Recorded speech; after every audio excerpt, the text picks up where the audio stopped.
Tomorrow morning, Paul is going to teach us about this week's Torah portion.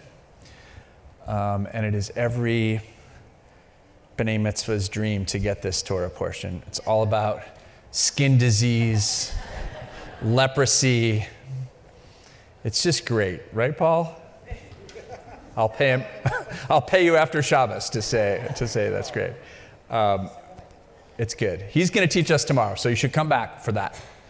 And in a lot of ways, it's about who counts in society and who doesn't, and how we treat people that are different than us. When we are doing justice work as a congregation, and I'm so proud that for the last 180 years, Shari Tefillah has been a part of doing justice in this city. I think I told you before that De Sola Mendez was the rabbi during the Civil War here, and he was preaching from, I don't know what bima, what it would have been, 1861, Worcester Street maybe. He was preaching that liberated, freed black men should be paid the same when they served in the military as white men should. And I think that not everybody at Shari Tefillah probably agreed with him. So we have a long history of doing justice. Sometimes I hear people say in justice circles, well-meaning folks will say, it's our job to speak for those who don't have a voice. And I know they mean well, but that's not how I think about justice. I'm proud to say that in the social justice work that we do here, everyone has a voice. Everyone matters because everybody has a sacred story that needs to be heard. And we need each and every one of us if we want to make the place that we live in more just for all. We really do. And that's why I'm especially proud to welcome back Joanne Kennedy, my friend, to Shari Tefillah. She's an inspiring leader and a teacher and a role model for me, and I'm proud to say a beloved friend. Joanne is a leader of Manhattan Together Metro IF, our local community organizing network, of which Shari Tefillah has been a part for the last 9 years. Joanne spent time in LA and Des Moines, Iowa, and maybe some other places along the way, and before she made her way here to New York, where she's a justice leader in so many ways. Tonight, she and I want to speak to you together about the work of Manhattan Together and Metro IF, and most importantly, about the ways in which each of us in this room can act powerfully as citizens of New York as we prepare to select our next mayor. So can you join me in welcoming Joanne Kennedy here to the bima? There you are. I'm going to put this down here for a second so everybody can see you. Oh, so I can't hide my notes? No, you cannot hide your notes. I mean, you can hide your notes. Welcome back. So it's funny, Joanne came in tonight and she said, I've never been here on a regular Friday night. You've been here for how many Kol Nidre services? Like several. Maybe 3. She's come several times on Yom Kippur, but never just Shabbat. So we're glad that you're here. Can you tell everybody here, some people know, but not everybody does, like what is Metro IF? What is this thing that we get to do together? That we're part of, sure. I think I have some slides. Yeah. What is Metro IF? Yeah. So Simon is up there, and you tell him when to go to the next slide. I see your hand, Simon. Thank you. So I'll just say this before I show you the good pictures, which is that I love this prayer that says, I hope my words and the meditations of my heart are worthy, because my words are not nearly as worthy as a few good images. So I brought some pictures because I think it'll stick in your heads. It will help you remember who Metro IF is. Can you do the first one, Simon? So this is a lot in East New York in the 1980s. Did anybody here grow up in East New York? Okay, great. Our good friend Jackie Berkowitz from Town and Village did too. And this is what it looked like because of people leaving and going to Long Island or upstate, and then the city not reinvesting in what was in East New York. But there were still people living there. There were people still living in East New York, and they really wanted to have houses, and they wanted to own houses. And they looked at this land that the city wasn't caring about, that had long been abandoned. And they came up with this harebrained idea to get the city, it was Mayor Koch, to give them the land, and then they would build houses as cheaply, as affordably as possible, and then allow people to purchase them so that people who had never had owned homes before could begin to create generational wealth. Go to the second picture, Simon, please. That's what it looks like now. All those little roofs are what they call Nehemiah housing. So they had this idea to rebuild their devastated neighborhood. And they started in the 1980s. Metro IF started doing this in New York. This is what really solidified the work of Metro IF in New York. And since then, I always get the number wrong. I think it's 1,200 houses have been built. And the rough estimate is $4 billion in wealth for the community. That's wealth that they have, right? Wealth that they can sell their homes and buy a new home somewhere else or put their kids through college. And it was mostly African American and Caribbean American in the neighborhood at the time. Of course, it's changed in these many years, and there's a lot of other immigrant populations, and they use the lottery system that the city has designed for affordable housing lotteries. So it's quite diverse and interesting now. And people think that it's over, like they built those houses and they're done, but in fact, in 2006, they started a whole new development in a place called Spring Creek, which is out kind of against the water in East New York. So we're still doing it. So when you think about what Metro IF is, I want you to think about the empty lot. Because what Metro IF is an answer to that empty lot. Can you show the next slide, please, Simon? Another area that this is the organizations that comprise Metro IF in New York. Have Manhattan Together, that's us. You have South Bronx Churches, which is in a refounding stage right now. You have East Brooklyn Congregations, which is where Nehemiah began. And we have Queens Power. We haven't started one in Staten Island yet, maybe one day. All right, next slide, please. These are the organizations that are part of Manhattan Together. These are mostly organizations on the Lower East Side or here, Temple Shari Tefillah, and Little Sisters of the Assumption is up in East Harlem. We're really close to getting a church in Harlem called Union Baptist to join, but they haven't signed the letter yet. All right, next slide, please. And this is the work that Manhattan Together has been doing for nearly 20 years, 20 plus years. We have a lot of members who live in New York City public housing. And these are the kinds of conditions that sometimes tenants are living in. This is like unfinished repair work. And because of some of the complications with how NYCHA operates, they get stuck. This person was living with that. That was their kitchen for about 18 months. And then we met them, and they told us sort of what had happened. It had gotten installed in the middle. There apparently was a slowdown in cabinets being produced during COVID.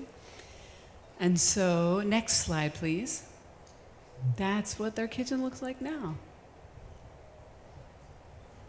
So that's what we do.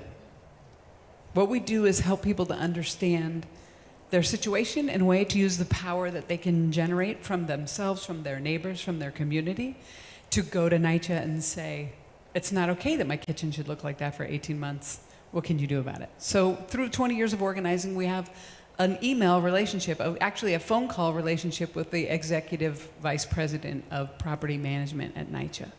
And we can help him to do his job better, not just for our member organizations, but for all the people who live in NYCHA. Thank you, Simon. So that is kind of basically what we do. I don't know if there's questions on that. What do you think? Let's maybe go through all the things that we want to say, and then we can open up for questions. Okay. Is that okay? That's fine by me. Cool. I want to start by saying that I'm really honored to be here tonight. It's very meaningful to be in services with you, and I really appreciate that Joel tells you exactly what to do. Don't come to Catholic Mass. And they always do exactly what That's I great. tell them. Do not come to Catholic Mass. There is no running tricks about what you're supposed to do next. I can't recommend. I live and work at a place called the Catholic Worker, We serve people who are poor and homeless on the Lower East Side, as we have for 93 years. We just had our birthday yesterday. Happy birthday. Thank you. And before I say anything else, I just want to say that I know it's hard to do this kind of across relationship work, and that sometimes it's hard to be motivated to do it. It makes sense for me because I know that we need friends all over the city. And I know that because of the people that I work with, right? That we really need all the friends that we can get. But not everybody feels that need.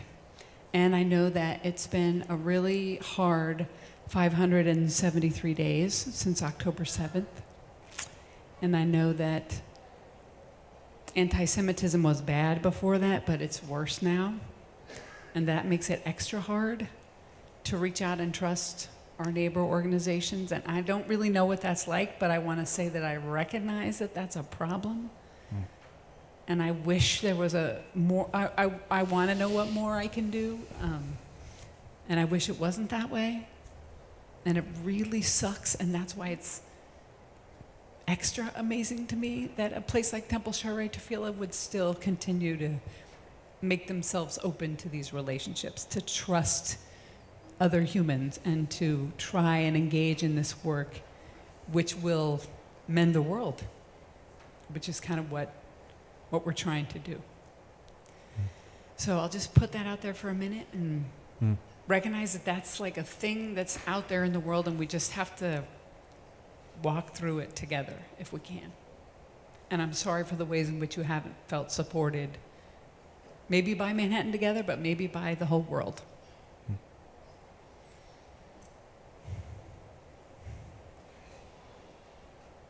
Thank you for that.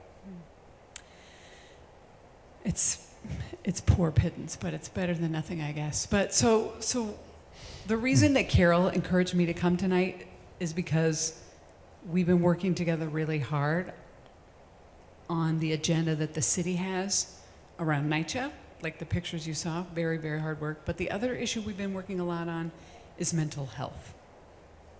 Obviously, I work with poor and homeless people, and that's a lot of what people think about when they think about mental health issues in the city. They think about the people on the subway and the people who are struggling, and it's obvious, and they're on the sidewalk. And I agree, I especially agree, those people are very close to my heart. And it would actually be cheaper if the city bought them all a home, each one of them, their own home, than to continue to spend the money that the city's been spending without actually finding solutions for those people. And that's what burns me up, that they spend a lot of money trying to work on this problem, and we should be getting better results for the amount of taxpayer money that they're spending on this kind of work. I'm not saying they shouldn't spend the money, but they should spend the money better, right? And I really want they think the number is actually somewhere between 3,500 and 4,000 people in a city of 8 million. But that's what people think about when they think about people who are struggling with mental health issues. But the truth is that 1 in 5 New Yorkers will experience a significant mental health issue in their life. That's 20% of the population of New York City. That's a lot of people. Several 100 million, actually. And that's who I'm most worried about. And for every 1 out of 5, there are 4 people who love or care about them, who also want to help them find the help they need. But that's really hard to do. It's really hard to know where to go if someone's in a crisis, right? If you have known someone who had a psychiatric crisis, it's very hard to know what to do. Raise your hand if you know someone who's had a psychiatric crisis. Keep your hand up if you knew who to call, right? Like it's very difficult. We think we can call 911, if the hospital's not the right fit, right? So there are other places, other cities. We've had people come here, in fact, to Temple Shirei Tefillah. Judge Leifman came from Miami-Dade County, and the gentleman came from San Antonio. And they talked about programs that they did there. That was years ago, right? And they've already started making a difference, and New York hasn't done it. So with the help of an amazing team here at TST, we've been working on this issue and discussing it a lot. And we're getting ready to talk to the would-be mayoral candidates about this issue. I think I'll stop. Yeah. Thank you. And thank you for those words that you said earlier. You said they were a pittance, but they're not. And I would say that of the faith leaders outside of the Jewish community that have reached out to us and to me most of all and showed up for us in the last 18 months, Manhattan Together has been there for us, and we're grateful, and it's not a small thing at all. So there's a group of people who want to be mayor of this city. Perhaps you've heard from them already. Sometimes people ask me about this work. Oh, we're not allowed to do politics, Rabbi. We're going to lose our 501c, I don't even know what the thing is, 501c3 status. And the answer is that is actually not correct. We are not allowed to be partisan. You'll never hear me endorsing candidates from this bima. We will not endorse candidates. That's not what we do. But we can be, and we have to be political. We have to be involved in the politics of the place where we live. And in doing that, we didn't invent that. Nehemiah and Jeremiah and Isaiah and Ezekiel, they didn't invent it either, but that was what they did. They were figuring out what are the problems, who can make the change that they wanted to see, and how do we get those people to make the change. And that's what we do in Metro IF and in Manhattan Together.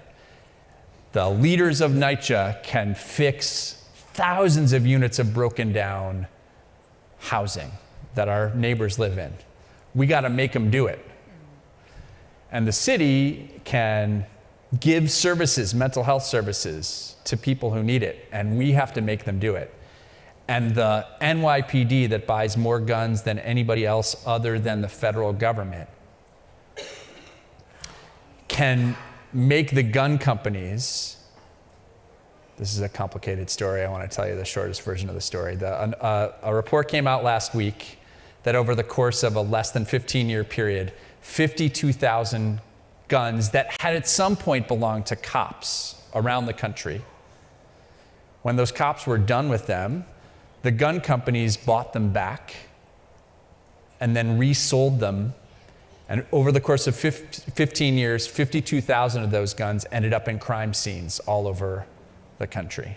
The NYPD can say to Glock that it buys guns from, you can't sell those guns to criminals. They could do that, but they're not going to do it just because it's the right thing. They're only going to do it if we make them do that.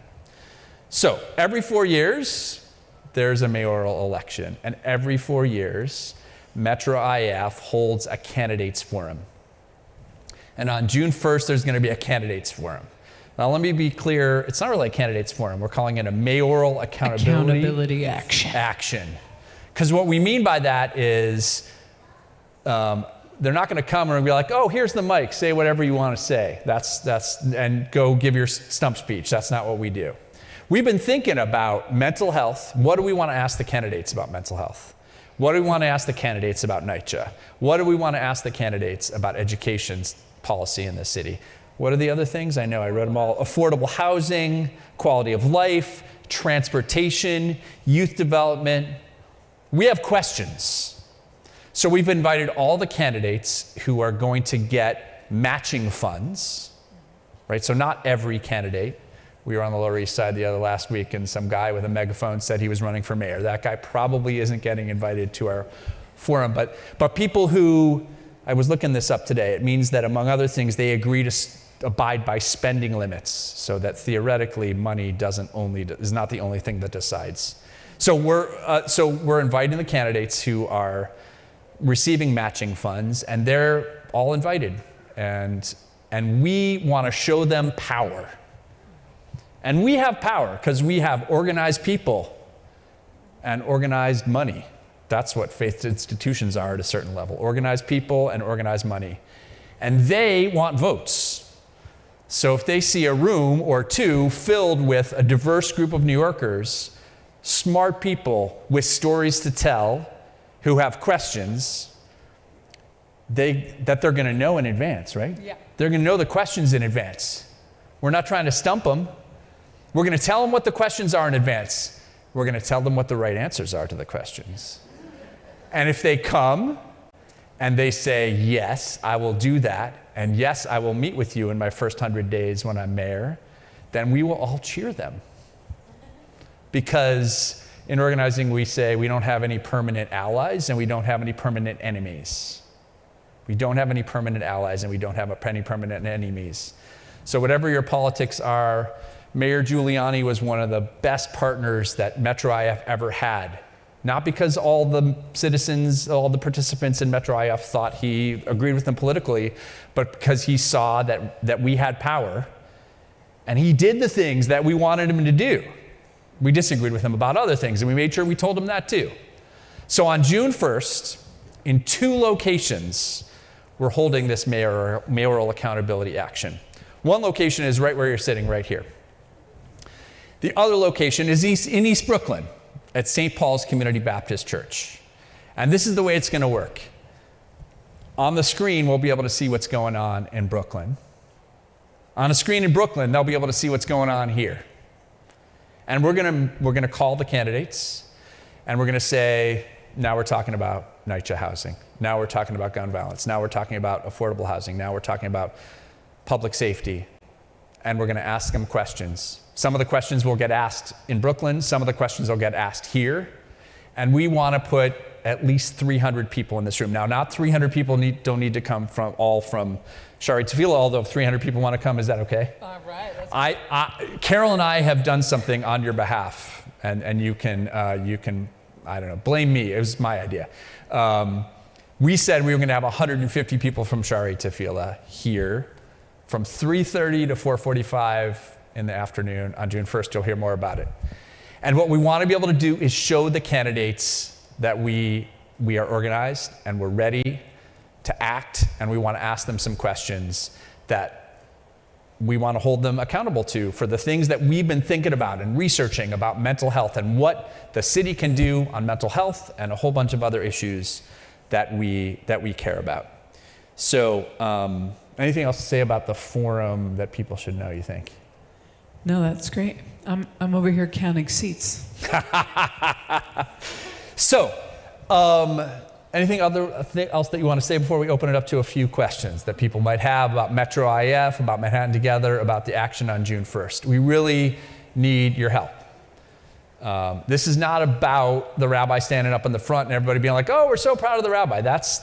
We're doing this together. We have an amazing team that Carol has been working on and I've been working on, especially in the recent months, building a team around mental health, and we need more people to join us. So, anything else to say by way of introduction? Otherwise, we'll open it up for a couple minutes of questions. Yeah, I'm sure I forgot things, so feel free to ask anything. Oh, right.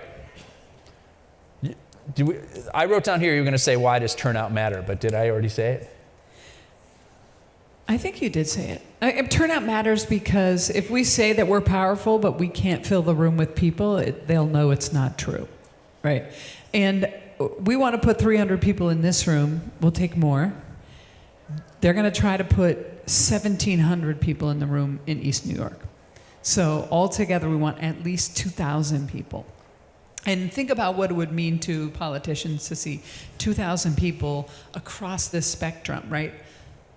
A synagogue on the Upper East Side and a Baptist church in East New York, right? You're not going to find that particular combination in a lot of places. So that's part of our point, is we're not your everyday experience. We're here to get to work. We're serious. We're not about being famous. We're about getting work done. Let's go. Great. Couple questions we have, and then Joanne and I will be around afterwards. And Carol Crossan, you have a question. Yeah.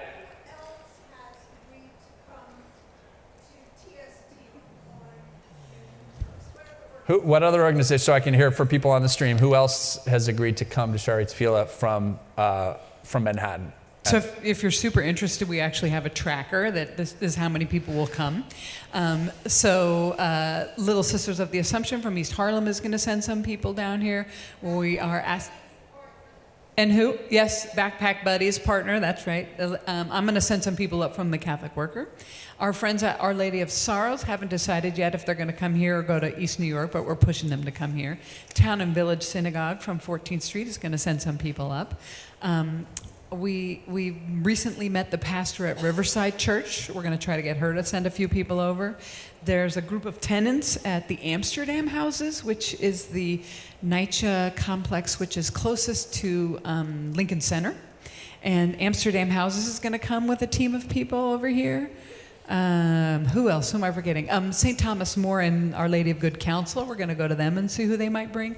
Maybe Maria Nieves from Holy Agony will bring some people. She has a lot of NYCHA tenants friends. So I heard maybe some people from St. Ignatius Loyola might come. we would be very excited. They're not on the tracker yet, so we'd like to add them to that. So yeah, and you know, we're reaching out to other organizations that might be interested to experience the whole night. Yeah, sure. Yeah.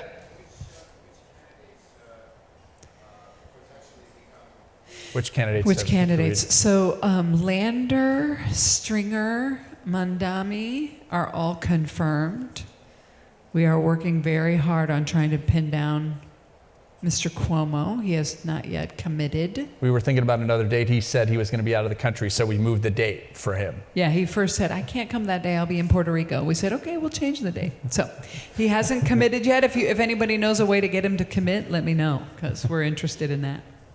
Yeah. Yeah, Joe. In the list of issues you're going to talk about, Yeah. talk about immigration at all? And your own candidate? Is immigration on the list? So we've been talking a lot about this with our communities. And there are a great many member communities, especially in Queens, for whom this is a very dangerous issue also. There's a little bit of concern about vulnerability to communities who want to come and turn out, and they're afraid of repercussions. So we haven't, immigration is definitely in the room. Yeah. About immigration. Because we like to have people who are impacted by it get up and talk about it, we haven't quite navigated that yet. But we have always been discussing it. It is very, very important, and we're trying to figure out what's the best way for people to feel comfortable, but also to talk about it. Yeah, it's definitely very much in the mix. Yeah. Great. Can we thank Joanne for her work all the time and for being here tonight? You'll see flyers in the ONEG, and there's actually a QR code where you can register. What? What? Is it not live yet? It is live. I checked it today, unless you tell me that it's not. So you can tell us that you're coming. We're going to make a list because we want to be able to hold ourselves accountable. If we say we're going to have 150 people, we want to know who that's going to be. So we'll be reaching out to you. You'll hear more about it, and we're grateful to Joanne for leading the way.